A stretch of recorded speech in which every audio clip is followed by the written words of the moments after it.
Ay, salamat po, Kuya Melvin. Yan. Okay po. So, ang ating po devotional next year, ito, In Heavenly Places. So, napakaganda po ng kulay niya. Yan, next year po ito. Salamat sa Panginoon sa panibagong buhay, lakas na ipinagkaloob niya sa bawat isa sa atin. So, ngayon pong umaga ay ating pong pag-aaralan. Ngayon pong December 20. Yan, napakabilis po ng panahon. Actually, ngayong week na ito, ang pinaka-busy po namin, ano? Dahil merong evangelism, tapos merong dalawa kaming kasal na atinan. So ngayon yung uh, unang kasal. Ayan, dito lang din naman yung banda sa Gimba. Tapos sa Friday naman ay sa Talavera. Ayan. Para sa gawain ng Panginoon, mga kapatid. Lalakad kasama niya ng nakasuot ng puti. Ba, matindi ito ah. Eh bagay nakakatakot pag lumakad ka nakasuot ng puti. Parang white lady o parang ghost ang nasa isip ng maraming mga tao. Pero anong ibig sabihin nito, mga kapatid? Tayo po muna ay manalangin.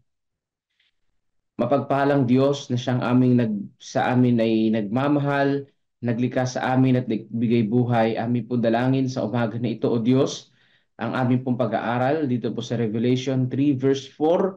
Inyo po nawa kaming i-guide, O Diyos, at amin pong manamnam, matutunan, ma-apply sa aming mga buhay ang aming pong mapag-aaralan. Ito po ang aming dalangin sa banal na pangalan ni Jesus. Amen.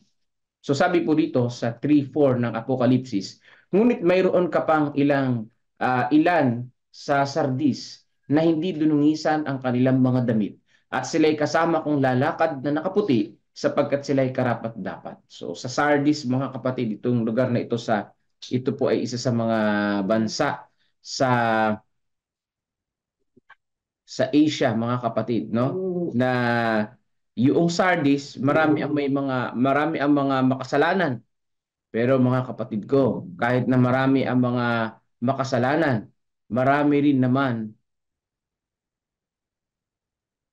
ang mga hindi nagkasala sa ating pong Panginoon. Yeah. Maganda, no? Sa panahon natin, maraming makasalanan. Pero hindi lahat nagkasala. Dahil ikaw o ako, ano, ay nanatiling tapat sa ating pong Panginoong Diyos. Yan ang pinaka the best dyan, mga kapatid. Naging karapat-dapat. So, isa tayo sa magiging karapat-dapat na lalakad na nakaputi kasama ang ating pong Panginoong Diyos. Ibig sabihin, righteousness kasi yun, yung puti. Ano? Pagiging malinis, pagiging dinalisay ng ating pong Panginoong Diyos. Salamat sa Diyos, kanyang may ingatan, sabi dito sa tatanggap tayo ng kapangyarihan, may ingatan ang kanyang bayan sa lugar na hindi marurumihan ang kanilang kasuotan. Kung magpapasakop tayo kay Kristo, tayo ay may ingatang walang dungis sa sanlibutan. Yan ang napakaganda. Kung tayo ay magpapasakop sa ating Panginoon, may ingatan tayong walang dungis sa sanlibutan. Napakaganda. At ito ang sinasabi ng banal na kasulatan. Hindi tayo pababayaan ng ating pong Panginoong Diyos. Hindi tayo marurumihan, mga kapatid, kundi tayo ay dadamitan ng ating tagapagligtas. Sabi sa Hosea 6:3, at ating kilalanin tayo'y magpatuloy upang makilala ang Panginoon. Ang kanyang paglabas ay kasintiyak ng bukang liwayway. Oh, maganda, no? Dapat tayong magpatuloy. Hindi tayo dapat manatiling kontento sa kakayahan at kaalaman ng kasalukuyan. So, ang tinutukoy nito, mga kapatid, yung kaalaman tungkol sa salita ng Panginoong Diyos. Ibig sabihin, mga kapatid, hindi tayo dapat na maging kontento sa kung ano ang meron tayo ngayon spiritually. Sa mga bagay na meron tayo, sa mga tinatangkilik natin ng mga worldly things, doon pwede tayong makontento. Makontento, mga kapatid. Ibig sabihin, nag-i-improve ka pero hindi ka naghahangad ng madali, ng mabilis. Alam mo yun? Alam mo yung mapaghangad ka ng mabilis na hindi mo naman kaya pero ina-advance mo. Oh, hindi mo kaya pero ina-advance mo. Katulad sa amin, hindi namin kaya na kumuha ng sasakyan, no? Ang gagawin namin, mangungutang kami. So, hindi yun pagkakontento at mababaong ka lang sa utang pagka ganun, di ba? Biruin mo yung tubo ay sa mga car loan, pagka nag-car loan ka, tawag dito ay ang tubo ay isang kotse din. Later on, kapag kinumpute mo. Ibig sabihin, gusto ng Panginoon makontento tayo sa mga bagay na meron tayo para hindi tayo mapahamak, para hindi tayo mabaon, para hindi tayo ma-stress. Pero sa spiritual na kalagayan, sa spiritual na buhay mga kapatid, hindi dapat tayo makontento sa kakayahan natin ngayon. Sa kaalaman na meron tayo ngayon tungkol sa Panginoong Diyos, kailangan mag-improve tayo, magsaliksik pa tayo, magpatuloy tayo sa pananampalataya mga kapatid. Magpatuloy tayo sa pagsamba sa Panginoon.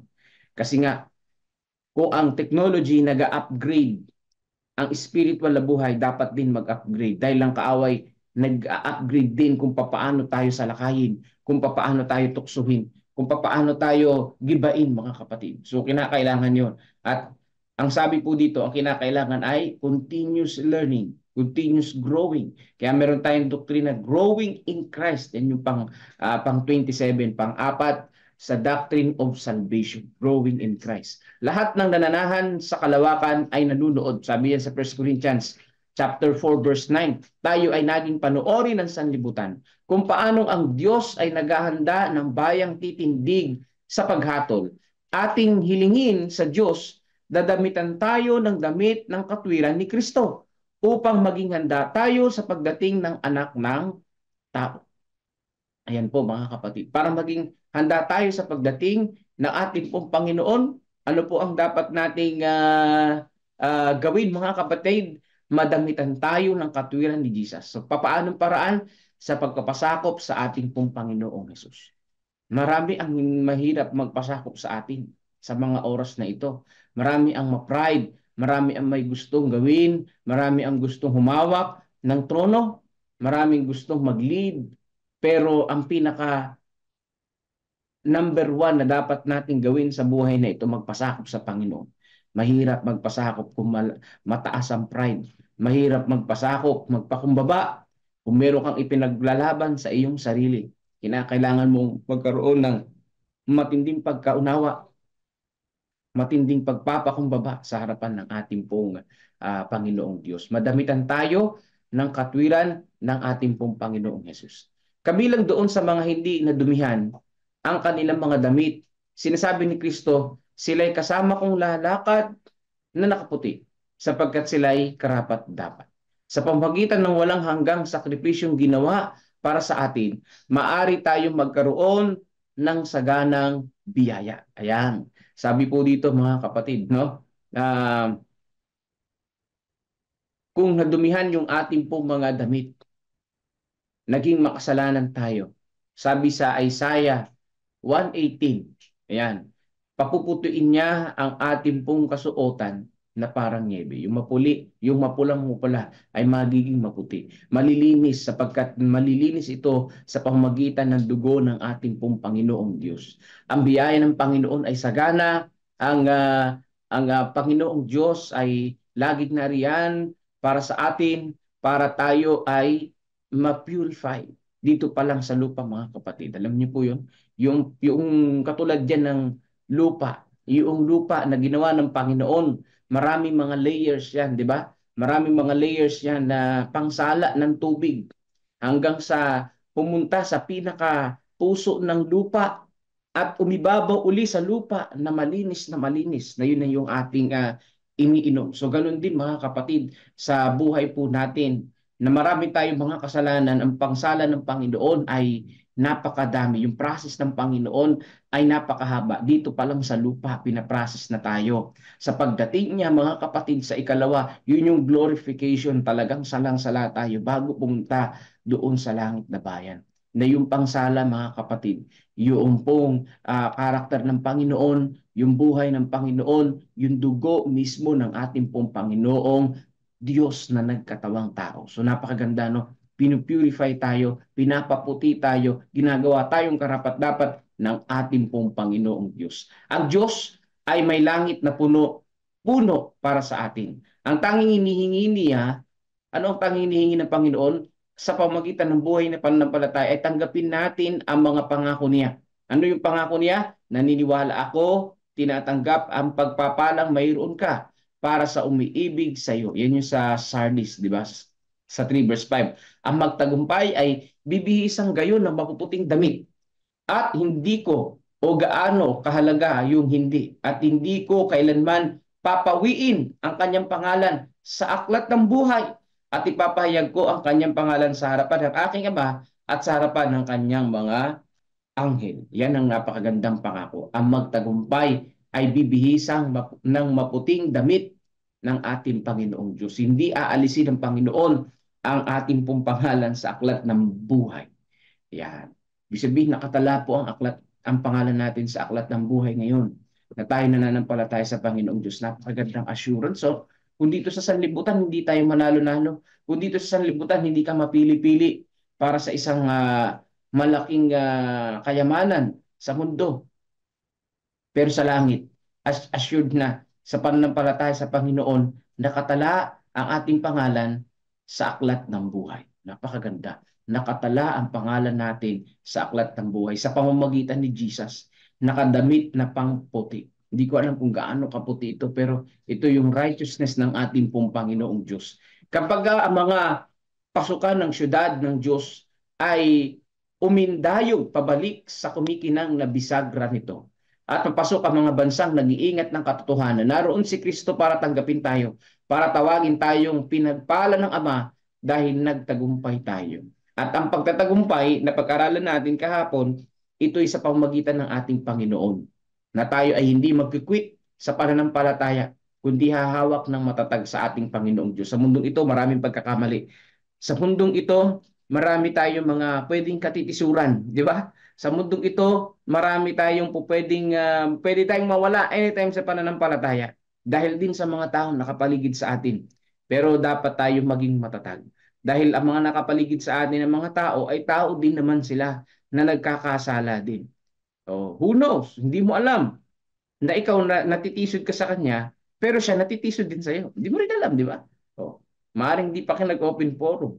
Pero ganun yun. Maaring natitisod ka at natitisod din siya sa iyo.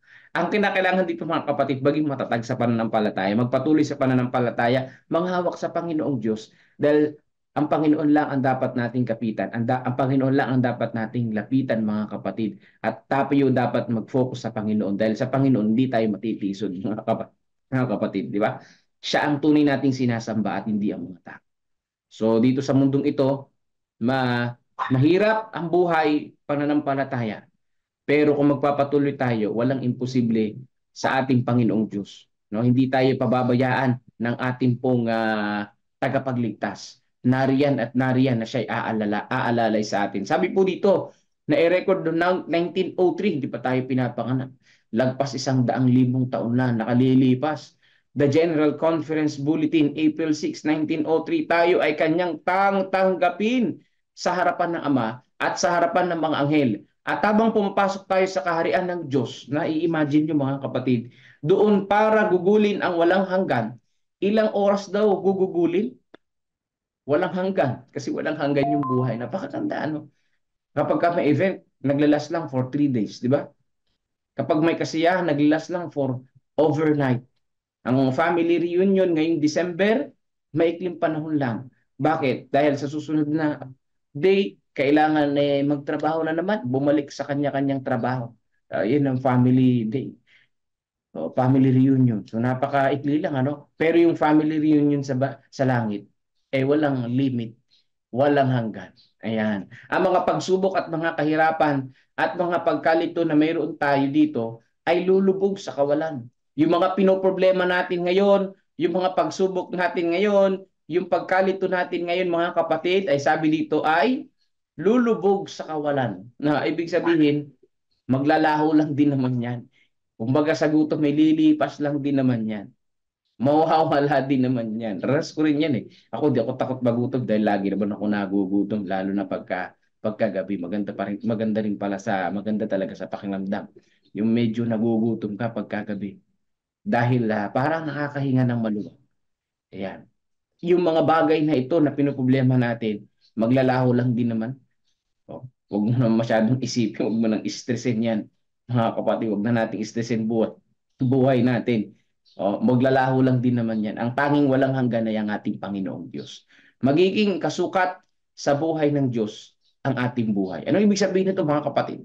Para bagang ang Satanas ang sumutokso sa atin dito, di ba? Si Satanas sabi, kayo'y magiging katulad ng Diyos.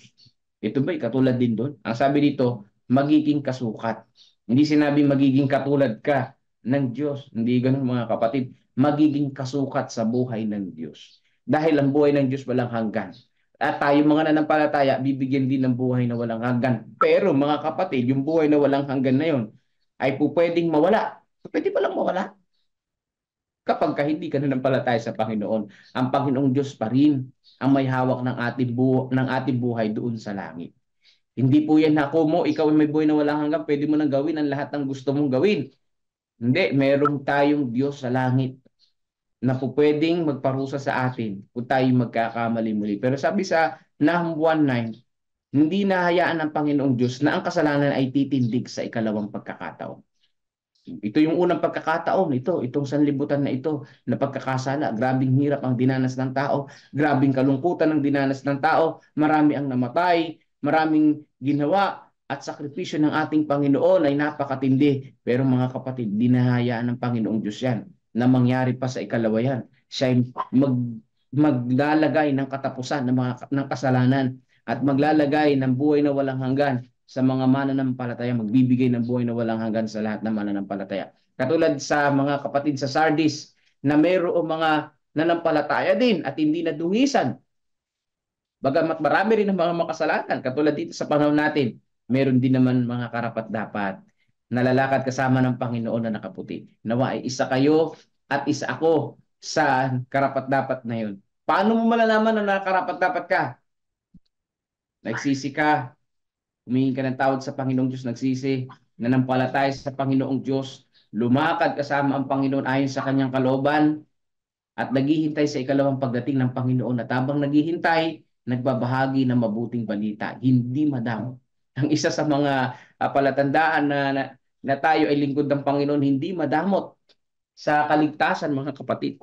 Hindi madamot, hindi sinusolo yung kaalaman ng kaligtasan, kundi humahayo at nagbabahagi ng salita ng Panginoong Diyos. So ngayon po umaga ay tayo ay dadalangin sa Panginoon, patuloy natin isama sa panalangin ang mga kapatid natin may karamdaman. At gayon din po yung mga magulang ko ayan, na may karamdaman din na nasa kainta ngayon. At gayon din po ang parents din ng aking mahal na asawa. At hindi po ang bawat isa sa atin. Ayan, si Brother Melvin, panalangin din natin. Mga kapatid, sabayan natin sa prayer na patuloy na lumakas siya at bumuti ang kanyang kalusugan. At gayon din po ang ating pong pangangaral dito sa Likab na magkaroon din ng church diyan at gayon din sa Tatabakaw, sa Homestead, diyan po sa Cavite, Gimba. Tulungan nawa tayo ng ating pong Panginoon at sa iba-ibang lugar, ang San Leonardo ay patuloy na tumatag, dumami ang miyembro at gayon din po sa ibang lugar natin ng mga churches diyan sa Piñaranda at diyan din po sa General Tinio at sa ating pong mga kapatid na patuloy na gumagawa sa gawain ng Panginoon naway idalangin din natin na sila ay gabayan ng ating tagapagligtas. So ngayon, pakinggan natin ang awit papuri sa ating Panginoong Diyos pagkatapos ito ay panalangin na pangunahan sa atin ni Brother Melvin. Muli po, magandang umaga po sa inyo pong lahat at happy midweek mga kapatid ko. Amen mga kapatid, salamat sa awit na yan.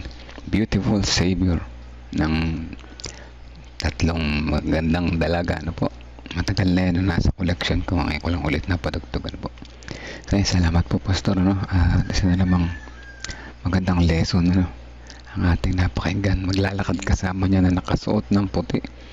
Tama nga naman, po, ay kapapaanong may mga tao pag nakakita na nakaputing damit, white lady, natatakot, pero yung puting damit na yan ay pag ating suot ay tayo ay sabihin ay righteous, po, righteousness, kaya napakasarap na makasama tayo, makasama tayo at i-claim natin yan na tayo makakapagsuot ng puting damit ng katwiran, po, dahil tayo ay nagtitiwala sa Panginoon at nagtatapat sa Kanya. Tayo patuloy na nananampalataya sa Kanya, kaya dapat lang i-claim natin, dahil pag di natin claim yan, may pagdududa tayo. Ba? Maaaring, kasi ang tao araw-araw na sa ginawa ng Diyos na araw-araw na ito, maiisip natin, nagkasala na naman ako, di ba? Agaya ng paulit-ulit sinasabi, kapag nakikita nyo yung kasalanan nyo, sabihin, nasa Panginoon pa rin kayo at kayo ay patuloy na nagbabagong gumagabay ang Holy Spirit. Ano po?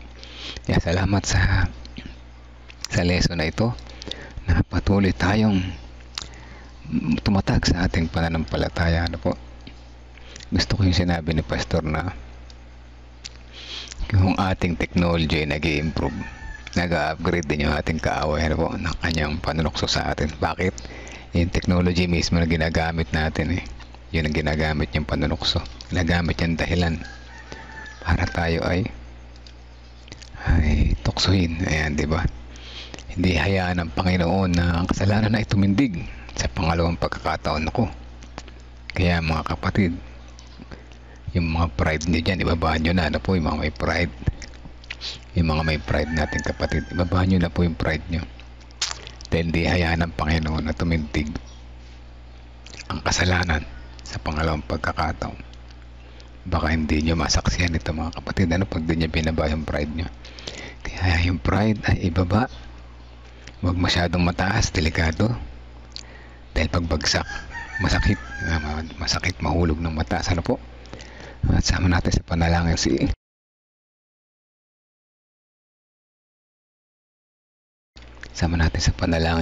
teka, may nakita ko, ba't ba nagbiblink yung aking screen? Sandali sabi ni Brother Arman Reyes, Kuya Arman, sabi ni Kuya Arman, good morning brethren, listening here from in Roseville, California, while doing my apocalyptic ministry. Nagbe-babysit sa aming mga apocalyptic ministry. Nice term mga Kuya Arman, ano? Kanina iniisip ko, apocalyptic ministry, ano kaya ako nung naglagay siya ng open and close parenthesis, nagpe-babysit sa aming mga apo. Yung pala yun, ano? Nice one, Kuya Arman, ano po? So yan, welcome sa inyong family dyan, sa mga nakikinig, mga kasama nyo nakikinig. Kami ay nalulugod na malayo na kayo dito sa amin, ay malapit pa rin ang inyong mga puso. Ano po? Praise the Lord. At kayo din, sabi nila ni Fina, panalangin na mawala na ang mga kasakitan at maging mabuti na resulta ng mga test na gagawin para sa akin. Ano po?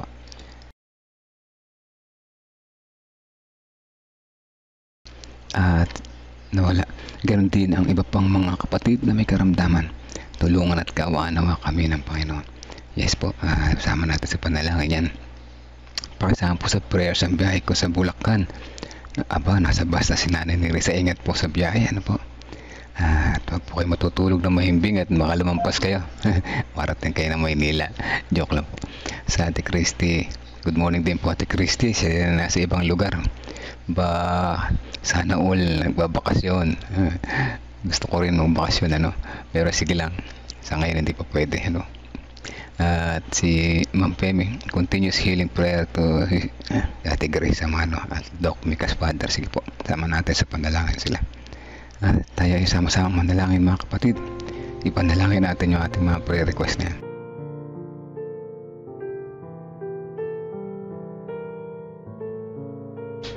Amang banal na makapangyarihan sa lahat, nagpapasalamat po kami sa umaga na ito na patuloy nyo kaming ginising muli at binigyan ng panibagong buhay, panibagong kalakasan. Salamat sa pagpapaalala sa amin na kami ay maaaring makapaglakad, na kami ay lalakad kasama niyo na nakasuot na puting damit, kung saan may daladala kaming katuwiran sa aming mga puso. Salamat sa paggabay sa amin sa araw-araw. Tunay na ramdam po namin ang inyong pagmamahal. Ngayon din salamat sa pangako na hindi nyo nahahayaan ang kasalanan na tumindig sa pangalawang pagkakataon. Salamat sa inyong pangako na ito na kami ay magkakaroon ng tunay na kaligayahan sa darating na panahon na inyo ipinangako sa amin na buhay na walang hanggan. Ay naway sa pagpusuot namin ng puting damit na ito, makasama rin naman namin ang aming mga mahal sa buhay, aming mga kaibigan, mga kilala, na sama-sama kami mag-enjoy sa inyong blessing na ibibigay sa amin. Maraming salamat po sa pagpapatuloy na ayos namin sama sa panalangin ang mga family ni Kuya Arman na nanonood doon, sa nakikinig doon sa kanilang lugar, at naway patuloy pa rin na maging matatag ang kanilang pamumuhay, malayo sa anumang masamang karamdaman. Kung ano man ang mga kanilang mga problema sa buhay, ay inyo pong tulungan sila sa kanilang paglulutas nito.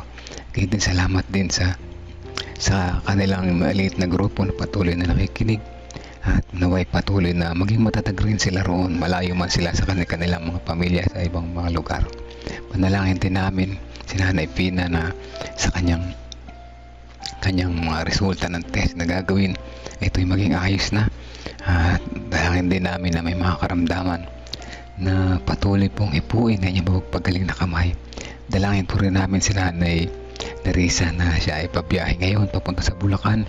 Siya po ay ingatan sa daan, makarating siya doon na ligtas at mag-enjoy kasama ng kanyang mga pamilya roon, na siya ay mananatili ng mga ilang araw. Ngayon din kasama namin sa panalangin sina Ate Grace Amano at ang tatay ni Doc Mika na patuloy pa rin nakipaglaban sa sakit, at si fast recovery kay Ate Grace Amano.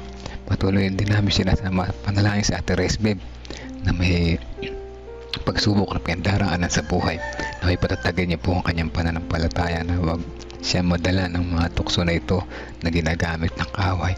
Patuloy namin sinasama si Brother Poy Astrero na patuloy na kalakasan ng igawad sa kanya at makarecover sa kanyang pagkakaaksidente. Yan din ang mga pangaral sa aming mga nasasakupan ay aming sinasama po sa inyo sa panalangin diyan sa likab, panguna ni Pastor Sabat. Dalangin din namin ang mga kapatiran sa bawat mga churches dito sa aming nasakupan, sa Leonardo, General Tino, Piñaranda, diyan sa likab. Marami namang magkaroon ng mga members diyan, hindi sa iba pang mga churches sa Tabacao, sa West, sa lahat ng mga simbahan dito sa aming nasasakupan. Ay nawa ay patuloy na lumago ito, makita ang liwanag, nakita ng mga taong nagliliwanag na inyong kasuotan dito sa aming lugar, upang sa ganun sila rin ay magkaroon ng pag-asa na magtamo ng inyong pangako. Sama ulit namin sa panalangin si Kuya Jerry Borbon, patuloy na kalakasan ay gawad sa kanya at patuloy na katatagan sa kanyang pamumuhay sa kabila ng pagkawala ng kanyang mahal sa buhay. Kasama din namin sa panalangin ng mga parents ni Pastor Nelvin na napapagaling pa rin. Ganyan din kalakasan na aming dalangin para sa mga parents din ni Ma'am Karin. At kasama din namin si Delilah Martin Matamis na siya ay may sakit sa puso, na friend ni Ate Resbeb.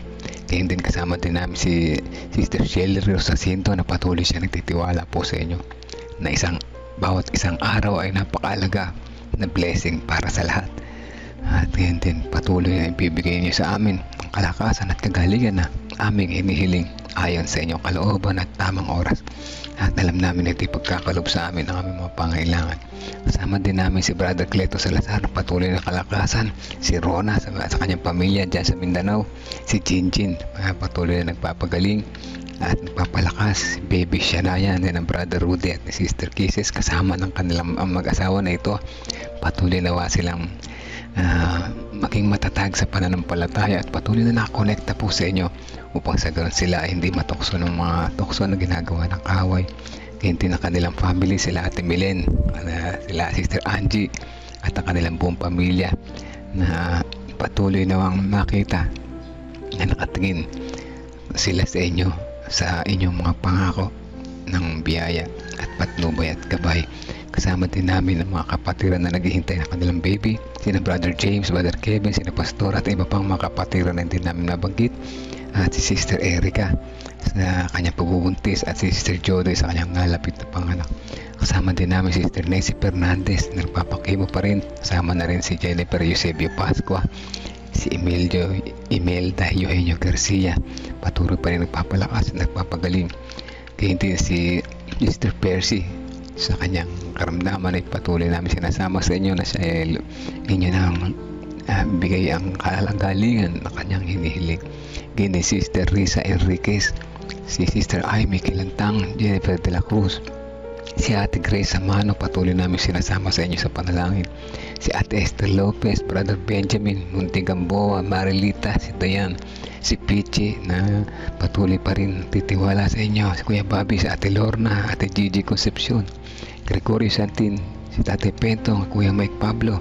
Kalusugan din ang aming kahilingan sa buong pamilya ni Sister Rose, Chris Encarnado, Sister Tang de la Cruz, Renato Santos, Romnick Francisco, Olivia, Rebecca Francisco, Precious Cabasog, Princess Jorquina, si Aris, Tia Sister Nena, Tia Aning, Tia Aurora, Ate Sally Sanchez na patuloy nagtitiwala sa inyo, Janet Ontivero, Gina de Guzman, Arturo Duque at Erlinda Duque. Ang mga kapatiran po nito, karamihan ay nasa malupaang kalagayan sa kanilang mga kalusugan, ngunit ang lahat ay patuloy na nagtitiwala po sa inyo na kami ay inyong paggagalingin sapagkat kayo ang napapagmahal na Ama, nariyari sa kalangitan na patuloy na tumitingin sa amin at nagbabantay. Papasalamat po kami sa walang sawa niyong pagdinig sa aming panalangin at pagpalain nawa ang aming maghapon na ito. Kayo manguna sa amin, sa aming pag-iisip, pananalita at mga gawa upang kami maging karapat dapat sa inyo. Patawad po sa mga aming mga pagkukulang. Ito aming dalangin sa pangalan ni Jesus namin tagapagligtas. Amen. Amen.